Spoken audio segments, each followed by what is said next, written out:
এঁচোড় চিংড়ি করছি, তাই এঁচোড়টাকে আগে আমি একটু হলুদ আর লবণ দিয়ে সিদ্ধ করে নিচ্ছি।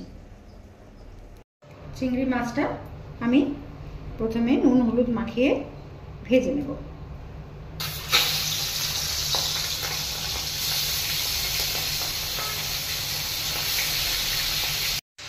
চিংড়ি মাছটা ভেজে তুলে নিয়েছি। এবার এই তেলের মধ্যেই আমি এই এঁচোড়গুলো সিদ্ধ করে রেখেছি, এগুলো একবার ভেজে নেব।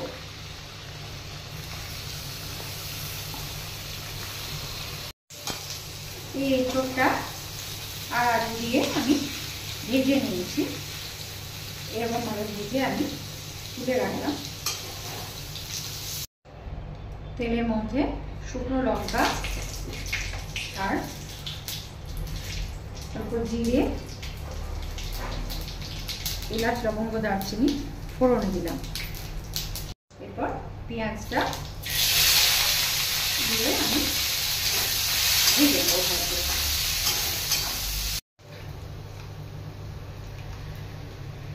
এখানে আদা রসুন পেস্ট দিলাম। এবার আমি এটাকেও কষিয়ে নেব। জিরে গুঁড়ো দিলাম, ধনে গুঁড়ো দিলাম, কাশ্মীরি রেড চিলি পাউডার দিলাম, তিখা লাল রেড চিলি পাউডার দিলাম, একটু কাঁচা লঙ্কা দিলাম, যে যেরকম ঝাল খায় সেরকম, একটু তেজপাতা দিলাম, হলুদ দিলাম, অল্প একটু আদা বাটা দিলাম, অল্প একটু টমেটো কুচি দিলাম। এবার আমি এটাকে ভালো করে সবগুলো একসঙ্গে কষিয়ে নেব। অল্প একটু চিনি দিলাম, একটু টক দই ফেটিয়ে রেখেছিলাম সেটা দিয়ে দিলাম। মশলাটা কষানো হয়ে গেছে, এবার অল্প একটু জল দিয়ে দিলাম। এবার যে এঁচোড় আলুটা সিদ্ধ করে ভেজে রেখেছিলাম মশলার মধ্যে আমি সেটা দিয়ে দিলাম।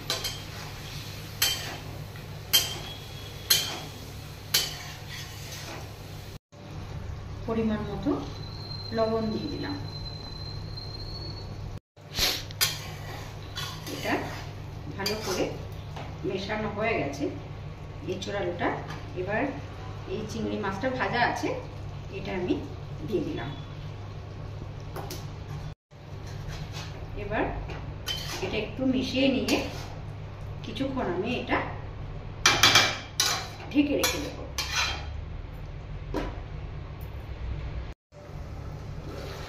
এটা আমার হয়ে গেছে। এখন আমি একটু কসুরি মেথি দিয়ে দিলাম, এক চামচ ঘি দিয়ে দিলাম লাস্টে।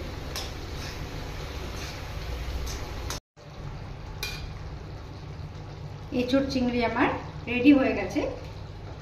এরকম করে বানিয়ে খেয়ে দেখবেন, অসাধারণ টেস্ট লাগবে। যদি ভালো লাগে তো লাইক করবেন, কমেন্ট করবেন, শেয়ার করবেন, সাবস্ক্রাইব করবেন চ্যানেলটাকে।